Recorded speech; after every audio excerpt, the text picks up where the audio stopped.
Dietitian Deanna here, your grocery store registered dietitian, helping you make healthy decisions in the grocery store aisles so you can make nutritious choices at home and on the go. Today we're going to be making a cedar planked grilled salmon. So I have my salmon fillet here. You just need to oil it. And I have this special spice rub that is just a few seasonings, some oregano, brown sugar, just some extra spice. And also here I have my cedar plank sitting in water for about a few hours, because if they're not sitting in water, then they're going to ignite on the grill. So that's a very important step that you do not want to miss.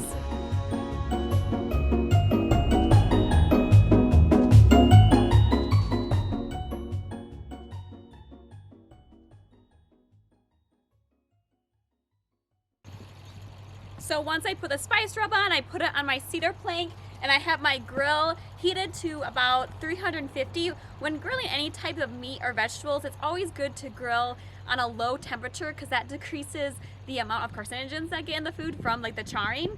And so this is a great way to grill, is because the cedar plank is going to infuse into the salmon and give it a nice woody, smoky flavor.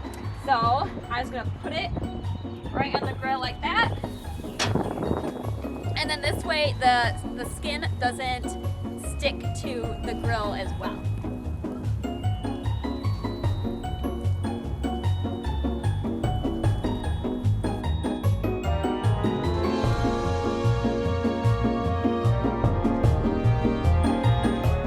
So what's gonna pair perfectly with that woody, smoky flavor is some sweet, fresh fruit salsa. So I'm just gonna put this right on top of the salmon, and you can put anything in this. I put some basil, mango, and strawberries with a little squeeze of lime, but then you can also put in some of this grilled jalapeno that I did, and you could put some red onion if you want it to be more of a spicier salsa, but I'm gonna go for more sweet this time.